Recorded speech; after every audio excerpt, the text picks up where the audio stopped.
अस्सलाम वालेकुम। मतिउल्लाह जान, MJ TV इस्लामाबाद में F14-15 सेक्टर्स में जजों और ब्यूरोक्रेट्स को प्लाटों की गूंज सुनाई दे रही है। एक बार फिर सुप्रीम कोर्ट ऑफ पाकिस्तान में 3 रुकनी सुप्रीम कोर्ट का बेंच, जिसकी सरबराही जस्टिस उमर अता बंदयाल कर रहे थे, उस बेंच में वफाकी हुकूमत की जो मुलाजमीन की हाउसिंग सोसाइटी है, अथॉरिटी है, federal government employees housing authority, उसकी उन अपीलों की समाअत की गई जिन अपीलों में federal government employees housing authority ने इस्लामाबाद हाई कोर्ट में चीफ जस्टिस अता मनल्ला के उस फैसले को चैलेंज किया था, जिसमें उन्होंने F14-15 सेक्टर के मुतासरीन की दरख्वास्तों के ऊपर समाअत के बाद F14-15 सेक्टर में ज़िले जो अदलिया है, जो डिस्ट्रिक्ट जुडिशरी है, उसको की गई प्लाटों की अलाटमेंट इस वजह से मुअत्तल कर दी थी कि जो ज़िली जुडिशरी है, जो डिस्ट्रिक्ट कोर्ट्स हैं, उनके सामने उन लोगों की ज़मीनों के मुआवजे के मुकद्दमात लग रहे थे जिनकी ज़मीनों पे प्लाट बना के ज़िली अदलिया के अफसरान यानी डिस्ट्रिक्ट जजेस को भी प्लाट दिए गए थे। तो चीफ जस्टिस अता मनल्ला ने इस्लामाबाद हाई कोर्ट में समाअत के बाद एक हुक्म में, जो कि 20 अगस्त 2021 को जारी किया था, उसमें कहा गया था कि इस्लामाबाद की जो डिस्ट्रिक्ट जुडिशरी है उसमें कोई भी जज ऐसा नहीं बचा जिसको F14-15 सेक्टर में प्लाट अलाट ना किए हों, या जिस जज को federal government employees housing authority की तरफ से प्लाट इस्लामाबाद में ना दिया गया हो। तो इसलिए जब तक इन तमाम मुकद्दमात के फ़ैसले नहीं हो जाते मुआवजे के, तो उस वक्त तक डिस्ट्रिक्ट जुडिशरी को दिए गए प्लाटों की जो अलाटमेंट है उसको मुअत्तल किया जाता है, और वो अलाटमेंट जो है सस्पेंड कर दी गई थी। इसके बाद चीफ जस्टिस अता मनल्ला ने यही मामला जो है F14-15 सेक्टर में प्लाटों की अलाटमेंट का जो एक लार्जर बेंच के सामने रखने का हुक्म भी जारी किया था, जो बेंच तो अभी तक नहीं बना। मगर federal government employees housing authority ने इस्लामाबाद हाई कोर्ट के उस फैसले को सुप्रीम कोर्ट में चैलेंज किया। अब मसला ये था कि सुप्रीम कोर्ट के भी तकरीबन 10 से ज़ायद जजेस ऐसे हैं जो मौजूदा जजेस हैं जिनको federal government employees housing authority ने F14-15 सेक्टर में ही प्लाट अलाट किए थे। उनमें से कुछ को तो 2-2 प्लाट अलाट किए गए थे, और कुछ ऐसे मौजूद जजेस भी हैं, तकरीबन 4 के करीब, कि जिन्होंने प्लाट लेने से इनकार किया या उनको अभी तक प्लाट दिए नहीं गए। और उनमें जस्टिस काजी फाइज़ साहब, जस्टिस मंसूर अली शाह, जस्टिस मुनीब अख्तर और जस्टिस जाहिद अफरीदी, इन्होंने F14-15 सेक्टर में प्लाट नहीं लिए, मगर बाकी तकरीबन तमाम जजों को प्लाट दिए गए। मगर ये तवक्को की जा रही थी कि जब federal government employees housing authority Islamabad high court के इस फैसले के ख़िलाफ़ अपील में आएगी, तो सुप्रीम कोर्ट में कम से कम वो जज जिन्होंने F14-15 सेक्टर में प्लाट लिए हैं वो इन अपीलों की समाअत नहीं करेंगे। मगर आज जो बेंच बना, उस बेंच की सरबराही सीनियर तरीन जज सुप्रीम कोर्ट के जस्टिस उमर अता बंदयाल, जो मुस्तकबिल के चीफ जस्टिस भी हैं, वो कर रहे थे। और इसमें हैरानी की बात यह है कि ख़ुद जस्टिस उमर अता बंदयाल ने भी F14-15 सेक्टर में उनको भी federal government employees housing authority ने एक प्लाट अलाट किया है। और उनके साथ जो दूसरे जजेस थे, जस्टिस मोहम्मद अली मज़हर जो सिंध हाई कोर्ट से आए हैं, और उनके साथ जो जस्टिस मंसूर अली शाह, इन दोनों ने प्लाट तो नहीं लिए, मगर जस्टिस उमर अता बंदयाल ने प्लाट ले रखा है। मगर आज उन्होंने ये केस सुना, और बज़ाहिर इस बेंच की जो तश्कील है, इसी से यूँ लगता है कि ये बेंच इस नतीजे पर पहुंच गया है कि प्लाट लेने से कोई फ़र्क नहीं पड़ता। और ये इस बेंच के सामने सवाल ही यही है कि क्या ज़िली अदलिया जो है, जो डिस्ट्रिक्ट जजेस हैं, अब जबकि वो उन जगहों के मुतासरीन का मुआवजे के मुकद्दमात सुन रहे हैं जिन जगहों पे डिस्ट्रिक्ट जुडिशरी को ही प्लाट दिए गए हैं और इसी federal government employees housing authority की तरफ से, तो क्या वो ये केसेस सुन सकते हैं? क्या उनको प्लाटों की अलाटमेंट की जा सकती है इस दौरान के जब वो ख़ुद उन्हीं ज़मीनों के हवाले से, उनके मुआवज़ों के हवाले से मुतासरीन के दरख्वास्तों की समाअत कर रहे हैं? तो आज जस्टिस उमर अता बंदयाल की तरफ से इस बेंच की सरबराही एक वाज़ेह स्टेटमेंट थी सुप्रीम कोर्ट की तरफ से कि शायद इससे कोई फ़र्क नहीं पड़ता। और ख़ुद जस्टिस उमर अता बंदयाल ने आज की समाअत के दौरान ये भी कह दिया कि जो प्लाट एक पॉलिसी के तहत, हुकूमती पॉलिसी के तहत तमाम महकमों को मिलते हैं, या उन सरकारी मुलाजमीन को जो 60 साल की उम्र में रिटायर हो जाते हैं, तो उससे जो उनकी इंटाइटलमेंट होती है, तो उससे कोई कॉन्फ्लिक्ट ऑफ इंटरेस्ट का मामला नहीं बनता, कोई मफादात का टकराव नहीं होता। ये बात उन्होंने डिस्ट्रिक्ट जुडिशरी के कॉन्टेक्स्ट में की, मगर एक तरह से वो अपनी भी वजाहत उन्होंने कर दी। मगर इससे पहले दिलचस्प बात यह है कि एक और मुअज़्ज़ज़ जज जस्टिस सज्जाद अली शाह जो थे, इन अपीलों की पहले भी वो एक बार समाअत हो चुकी है, उन्होंने माजरत कर ली थी और उसकी वजह यही थी कि जस्टिस सज्जाद अली शाह ने F14-15 सेक्टर में उनको प्लाट अलाट हुआ था, तो वो तो इनकार कर गए, मगर जस्टिस उमर अफ्ताब बंदयाल ने इनकार नहीं किया, वो आज भी बेंच पर मौजूद थे। एडवोकेट अकरम शेख बहुत सीनियर वकील हैं, पाकिस्तान के अब सीनियर तरीन मोहम्मद तरीन वकीलों में उनका शुमार होता है सुप्रीम कोर्ट के। वो federal government employees housing authority की नुमाइंदगी कर रहे थे और उन्होंने सुप्रीम कोर्ट के मौजूद जजों को बताया कि इस्लामाबाद हाई कोर्ट के चीफ जस्टिस ने जो फ़ैसला दिया 20 अगस्त 2021 को, उस फैसले में उन्होंने कुछ ऐसे रिमार्क्स दिए और ऐसे सवालात उठाए कि जिससे सुप्रीम कोर्ट के मौजूद जजों की तस्दीक होती थी। और फिर उस कार्रवाई और उस इस्लामाबाद हाई कोर्ट की समाअत के बाद मीडिया में जिस तरह की खबरें आई और उन्होंने कुछ खबरों के तराशे भी जस्टिस उमर अफ्ताब बंदयाल को दिए, जिस एक तराशे में डॉन अखबार की खबर पे चीफ जस्टिस गुलजार अहमद की बड़ी तस्वीर थी और उसमें एडवोकेट अकरम शेख ने कहा कि देखें जी, प्लाटों की अलाटमेंट जो हुई है उसकी बुनियाद पर इस्लामाबाद हाई कोर्ट में चीफ जस्टिस अतम अल्लाह ने जिस किस्म की कार्रवाई की और जिस किस्म के रिमार्क्स दिए, तो उसका हदफ जो था वो सुप्रीम कोर्ट के मौजूद जजेस से, और चीफ जस्टिस अतम अल्लाह के इस समाअत और इन रिमार्क्स की वजह से सुप्रीम कोर्ट के जजेस की तौहीन हुई है, तज़हीक हुई है और मीडिया को एक मौका फराहम किया गया कि वो मज़ीद इस बात पे बात करें।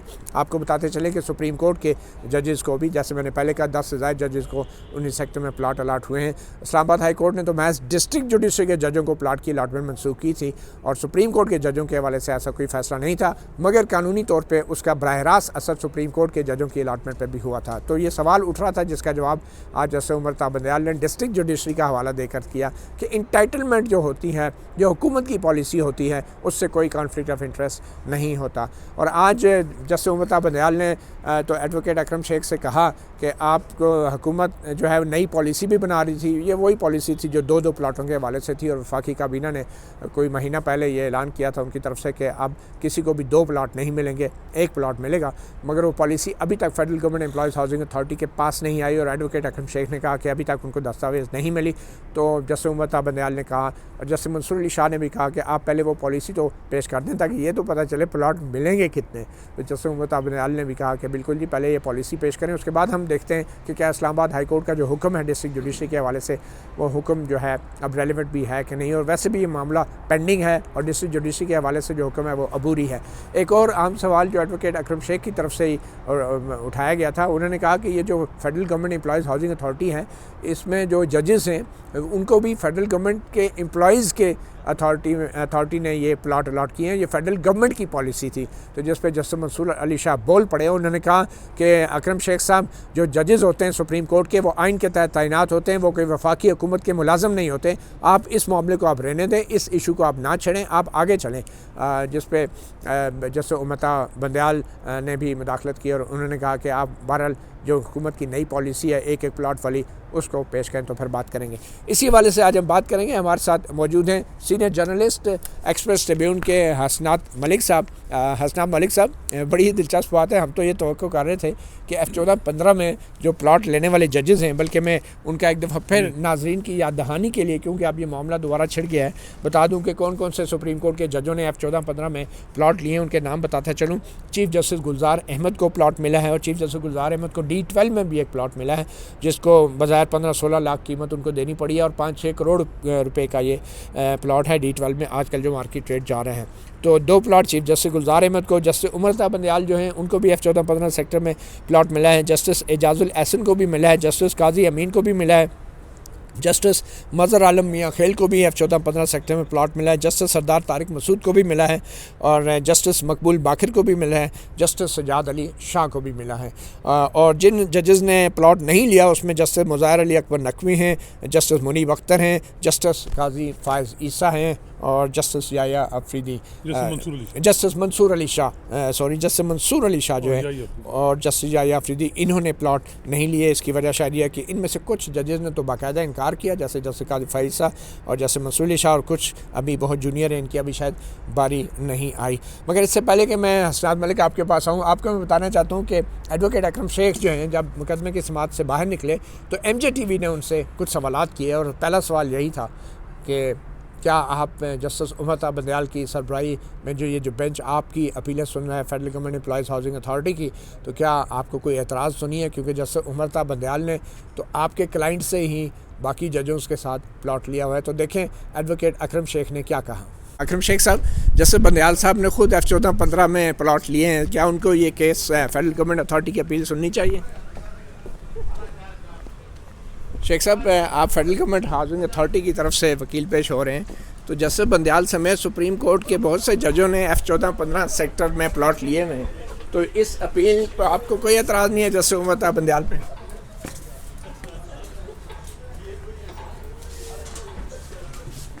शेख साहब, chief justice Islamabad high court ने कुछ रिमार्क्स दिए जिस पे आपको एतराज़ था और आप समझते हैं इससे अदलिया का वक़ार जो है वो मुतासर हुआ है, तो उन रिमार्क्स पे वक़ार मुतासर हुआ है, तो क्या जस्टिस बंदयाल का कॉन्फ्लिक्ट ऑफ इंटरेस्ट नहीं है इस मामले में?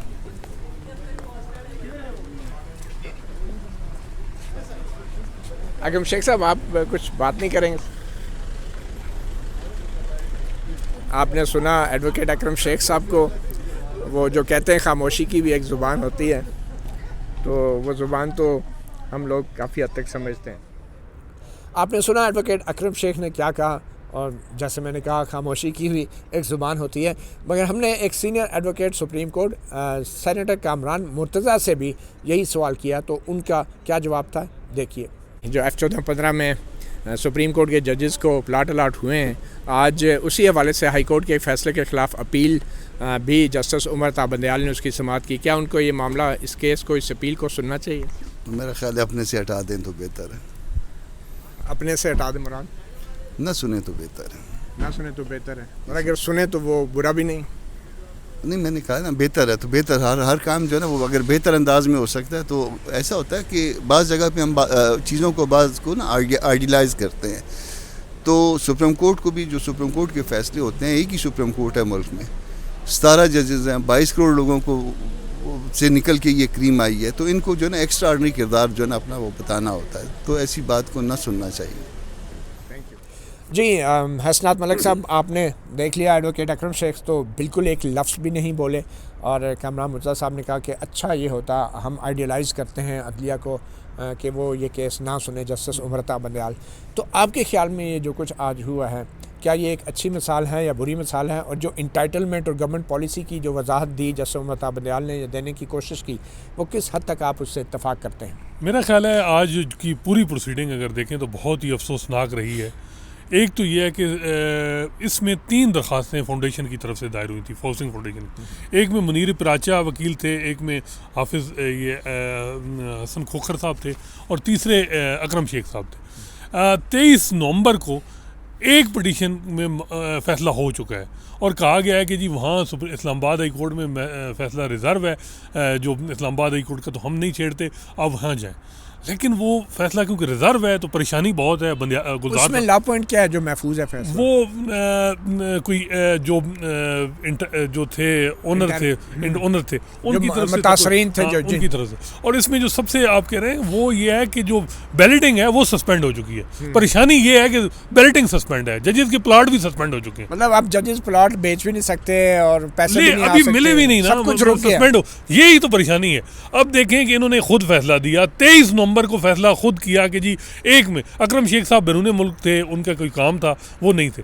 एक में फैसला हो गया कि जी हम नीचे हाई कोर्ट में अपनी सबमिशन दे दें, लेकिन 1.5 महीने से क्योंकि वहाँ से फैसला रिजर्व है तो परेशानी ज़्यादा है, आज फिर केस लग गया। तो आपके ख्याल में जैसे उमर ता बंदयाल जो नई पॉलिसी कह रहे हैं मंगाए वो खुद भी क्योंकि अलॉटी हैं और इस पॉलिसी के बेनिफिशरी होंगे अगर वो आ जाती है, तो जो federal government employees housing authority के वकील अकरम शेख अगर ये पॉलिसी पेश कर देते हैं तो क्या उस पॉलिसी का फ़ायदा जैसे उमर ता बंदयाल को नहीं होगा, चाहे 2 प्लाट हैं चाहे 1 प्लाट है? देखिए उनका तो एक जो हमें बताया गया कि गवर्नमेंट पॉलिसी अभी जमा हो गई है इस्लामाबाद हाई कोर्ट में, उसमें 1 प्लाट का इंटाइटलमेंट कही है कि जजेस को 1 प्लाट होगा, तो वो तो बंदयाल बंदयाल को भी फायदा होगा, बिल्कुल होगा। और ये मैं हैरान हूँ, बंदयाल साहब हाउस ऑफ लॉर्ड की पुरानी 1852 की जजमेंट है जिसमें क्या है कि फाइनेंशियल इंटरेस्ट किसी जज का थोड़ा सा भी हो तो वो डिस्क्वालीफाई होता है। वो अब ये तीसरे केस वो बैठ के सुन रहे हैं। पहले वो 4 रुकनी बेंच का हिस्सा थे ये और जस्टिस इजाजुल एहसन, जिसमें इनका फाइनेंशियल इंटरेस्ट सबसे ज़्यादा, अगर सुप्रीम कोर्ट में फाइनेंशियल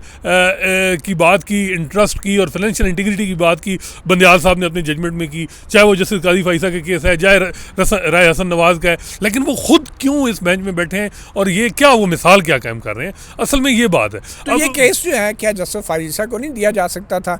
जस्टिस मंसूर अली शाह नहीं बेंच की सरबराही कर सकते थे? क्या सारे जज खत्म हो गए जिन्होंने कोई प्लाट नहीं लिया? 3-4 जजेस अगर रह गए थे उन्हीं को दे देते, सुप्रीम कोर्ट की इज्जत भी रह जाती। यही मैं कह रहा हूँ कि ये मिसाल कौन सी कायम हो रही है सुप्रीम कोर्ट की तरफ से, और ये कि जी गुलजार साहब रिटायरमेंट से 15 दिन पहले ये केस दोबारा क्यों लगवा रहे हैं, क्यों जल्दी में है, ये क्या है, और इस्लामाबाद हाई कोर्ट के साथ मामला क्या है। और ये भी बारों में बात हो रही है कि अतर मिनल्ला साहब से नाराज़गी है और बहुत ज़्यादा सख्त नाराज़गी है जजेस की सुप्रीम कोर्ट, क्यों, वजह क्या है, क्यों नहीं उनको सुप्रीम कोर्ट में एलिवेशन की वजह क्या है, ये सारी बातें भी फिर खुलेंगी। और उनकी तो ये एक मामला आज बार बार जो अकरम शेख साहब उनको बताने की कोशिश कर रहे थे कि जी वो देखें आपकी जो मामलात हैं सुप्रीम कोर्ट के जजेस उनकी इंटीग्रिटी पे क्वेश्चन हो रहा है, डान में इतनी बड़ी खबर लग गई, तो वो एक वाज़ेह नज़र आ रहा था। लेकिन वहाँ जो जस्टिस मंसूर अली शाह थे वो काफ़ी उन्होंने गुस्सा भी किया कि जी आप हमें क्यों, क्या ये बार बार बताना चाह रहे हैं, हम गवर्नमेंट सर्वेंट नहीं है, आप गवर्नमेंट पॉलिसी लेके आएँ जो गवर्नमेंट पॉलिसी नहीं बनी है, जिसमें बताया जाए कि इनफॉर्मली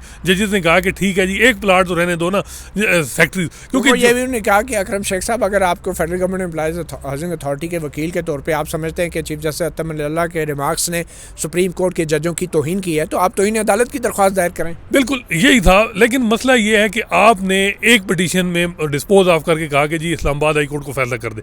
इंटरिम ऑर्डर में इतनी लंबी हेयरिंग, और क्यों इतना इस्लामाबाद हाई कोर्ट को आप क्या मैसेज क्या देना चाह रहे हैं? आज आरजी हुक्म है, अभी फाइनल जजमेंट भी नहीं, वही मैं कह रहा हूँ। और बार बार खुद बंदियाल साहब कह रहे थे कि ये इंटरिम ऑर्डर, तो फिर क्या जल्दी है, कौन से प्लाट की प्रोटेक्शन है, ये बात बार बार हो रही है कि जी। और फिर जो सबसे इंपॉर्टेंट बात वो है कि गवर्नमेंट एम्प्लॉइज यानी सुप्रीम कोर्ट के एम्प्लॉइज की जो हाउसिंग जो मुलाजमीन है, हाँ, वहाँ से भी आपने प्लाट लिए होंगे। और चीफ जस्टिस गुलजार अहमद और 7 जजेस हैं जिन्होंने गवर्नमेंट अपने सुप्रीम कोर्ट के मुलाजमीन की कोऑपरेटिव सोसाइटी में प्लाट लिए। मैंने एक गवर्नमेंट एम्प्लॉय से पूछा कि कितने पैसे जमा हुए, उन्होंने कहा जी 3.5-4 लाख रुपए जमा हुए हैं और 2 करोड़ का प्लाट मिला है एक कनाल का, 2 कम से कम। कहाँ पे? ये जो 14-15 नहीं, ये जो सुप्रीम कोर्ट की हाउसिंग, अच्छा नहीं, वो गवर्नमेंट सर्वेंट सुप्रीम कोर्ट के मुलाजमीन की उसमें है। ये जो है इसमें जो बताया जा रहा है कि 65 लाख रुपए जमा हुई हैं हर गवर्नमेंट एम्प्लॉइज ने जमा कराया। आपको लगता है कि 2 करोड़ रुपए का ये प्लाट है? आपको लगता है कि एडवोकेट अकरम शेख जो है मुश्तिल कर रहे थे, इश्तियाल दिला रहे थे सुप्रीम कोर्ट के 3 रुकनी बेंच को चीफ जस्टिस अतर मिनल्ला के खिलाफ? बार बार वो अखबारों की तराशे पेश कर रहे थे कि देखें चीफ जस्टिस गुलजार की तस्वीर है, ये खबर में देखें आप सबके नाम लिखे हुए हैं, और अकरम शेख साहब मुश्तिल करके एम्प्लॉइज़ हाउसिंग अथॉरिटी के हक़ में फ़ैसला लेना चाह रहे थे। तो ये अकरम शेख साहब की जो हिकमत अमली थी, मुझे तो नहीं लगता कि ये हिकमत अमली कोई उनको फ़ायदा देगी, ये तो उल्टा उनको बैकफायर भी कर सकती है। अब उस पर जस्टिस मंसूर अली शाह साहब का बार बार था कि जी आप ये क्यों हमसे करना चाहते, क्योंकि उनका वादे नज़र था कि वो कह रहे थे गवर्नमेंट सर्वेंट नहीं है हम, जिस तरह जजेस का आप कह रहे हैं कि जी गवर्नमेंट सर्वेंट का जो मामला है। अब ये 2007 की जो गवर्नमेंट की पॉलिसी है कि जी सेक्रेटरी जो है, अब बंदियाल साहब कह रहे हैं कि प्रेसिडेंशियल आर्डर में जो एक सेक्टर कहा गया है कि जजेस को वो पर्सन प्रिविलेजेस एंटाइटलमेंट मिलेगी जो एक ग्रेड 22 के जो है सेक्रेटरी को मिलेगी। अब ग्रेड 22 के सेक्रेटरी को अगर 2 प्लाट मिलते हैं तो सुप्रीम कोर्ट के जजेस को 2 मिलते हैं। आपको पता है इफ्तिखार जोई साहब ने 2 प्लाट लिए हैं, अमीर हानी मुस्लिम साहब के साथ उनका झगड़ा हुआ, एक दफ़ा जज्बात में आके उन्होंने अंसार अब्बासी साहब ने खबर दे दी कि इफ्तिखार जोई साहब कह रहे हैं कि मैं दूसरा प्लाट नहीं लेता। जब रिटायरमेंट हुई उन्होंने कहा मैंने कब कहा नहीं, वो शुगल उस पर अमीर हानी मुस्लिम साहब और उनका काफ़ी डिस्प्यूट बना, दोनों ने दरख्वास्त दे दी रजिस्ट्रार के, उन्होंने कहा जी मेरा प्लाट आपने हानी साहब को क्यों दे दिया। तो यहाँ ये मसले भी हैं। अब D12 में जिस तरह अब मुशीर साहब ने बहुत बड़ा एक फैसला दिया और खुद D12 में जाके जो अगर अब हुकूमत कहती है कि सुप्रीम कोर्ट के जजेस या दूसरे जजों को सिर्फ एक प्लाट मिलेगा, तो क्या ये इन जजों के साथ ज्यादती नहीं होगी इन बेचारों के साथ, क्योंकि इनके पहले वाले तो 2-2 लेकर चले गए। रमदे साहब और बहुत से जो बड़े बड़े जजेस नाम है उन्होंने 2-2 प्लाट लिए हैं, और अब आगे से ये तो फिर जैसे उम्र था बंदाल साहब के साथ ज्यादती होगी ना। ये तो इम्तियाजी सलूक नहीं है, ये डिस्क्रिमिनेशन नहीं है। आर्टिकल 25 के तहत जिसकी तशरीह अभी हालिया 16,000 मुलाजमीन की बरतरफी केस में सुप्रीम कोर्ट ने की है कि आप आधे लोगों को तो मुराद दे रहे हैं, दूसरे लोगों को वो स्पेशल स्टेटस ट्रीटमेंट दे रहे हैं। नहीं, लेकिन उसमें सेक्रेटरीज भी जो अभी रिटायर होंगे ग्रेड 22 के, उनको भी तो एक प्लाट मिलेगा ना, वजह ये भी आ रही है। तो ये तो डिस्क्रिमिनेशन तो है, क्योंकि लेकिन मेरा ख्याल है कि उनसे भी दूसरा प्लाट लेना चाहिए। इसमें आप सुप्रीम कोर्ट के दरख्वास्त तो नहीं दे सकते ना सुप्रीम कोर्ट में कि हमारे साथ इम्तियाजी सलूक हुआ है।